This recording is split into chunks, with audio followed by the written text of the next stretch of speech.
J'espère que vous avez apprécié le trailer qu'on a diffusé hier. Je vous retrouve aujourd'hui pour vous donner un peu plus de contexte et de détails sur Dragonkin.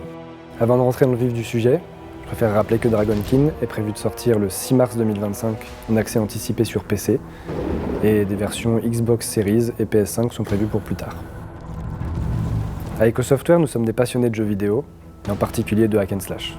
Après plusieurs jeux en action top-down avec la série des How to Survive, nous sommes lancés dans notre premier hack and slash avec Warhammer Chaosbane en 2019. Dragonkin représente notre volonté de nous dépasser avec un projet encore plus ambitieux, avec notre univers, nos mécaniques et notre histoire. Nous avons axé le développement de Dragonkin autour de 3 piliers. Le premier, une mythologie autour des dragons. Le deuxième, un theorycraft accessible mais profond. Et le troisième, une progression sur plusieurs plans. Pour rentrer dans les détails, commençons avec le premier pilier, les dragons. Toute l'histoire de Dragonkin tourne autour des dragons bannis et de leur influence sur le monde.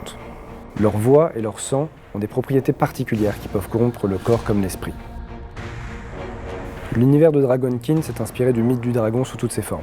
Et vous verrez que le bestiaire, les décors et les personnages reflètent cette diversité. Mais attention, tout n'est pas aussi manichéen que ce qu'on pourrait le penser. Ce ne sont pas que des méchants dragons oppresseurs contre des gentils humains qui se défendent. Au lancement de l'accès anticipé, vous aurez le choix entre 3 personnages. Le premier, l'auteur de Mon Dragon, est un chevalier qui se prépare depuis son plus jeune âge à libérer l'humanité de l'influence draconique. Il est équipé d'un arsenal pour le moins ardent. La deuxième, Electrane, oracle d'un monde déchu, c'est une sans-dragon comme on les appelle. Elle a des pouvoirs électriques qui lui proviennent d'un ancien dragon. Et enfin le troisième, Rurik Haraldsson, est un grand guerrier des terres du Nord. Il est lui aussi un sans-dragon, mais qui vient d'un rituel barbare à base de sang de dragon de glace. Un quatrième personnage est en cours de développement et sera disponible plus tard. Vous pourrez découvrir ces 3 personnages plus en détail lors d'une vidéo qui sera diffusée la semaine prochaine. Rentrons ensuite dans le sujet du theorycraft, ce qui intéressera les plus passionnés d'entre vous. Dragonkin nous amène à chasser des dragons, mais c'est avant tout un jeu de type hack and slash. Donc il y aura forcément des tas d'objets aux statistiques aléatoires, une itemisation un peu complexe, des compétences actives et passives, ainsi que des systèmes d'artisanat. Mais ce n'est pas tout. Sans rentrer dans trop de détails qui seront le sujet d'une future vidéo, notre objectif était de faire en sorte que les compétences soient elles aussi une partie de l'itemisation, au même titre que l'équipement dans tout bon jeu du genre. C'est là qu'intervient la grille ancestrale, un système où c'est à vous de constituer votre arbre de compétences à partir de fragments obtenus au combat ou en récompense d'activité. Chaque butin vous permet petit à petit d'améliorer vos compétences et tel un puzzle, vous pourrez optimiser leur placement avec celui des modificateurs pour tirer parti de votre espace limité. Spoiler alert, très rapidement dans l'histoire, vous serez accompagné d'un dragonnet, qui est une créature dressée pour affronter sa propre espèce. Ce dragonnet agit un peu comme une spécialisation de vos héros, permettant de lancer des tas d'effets sous condition.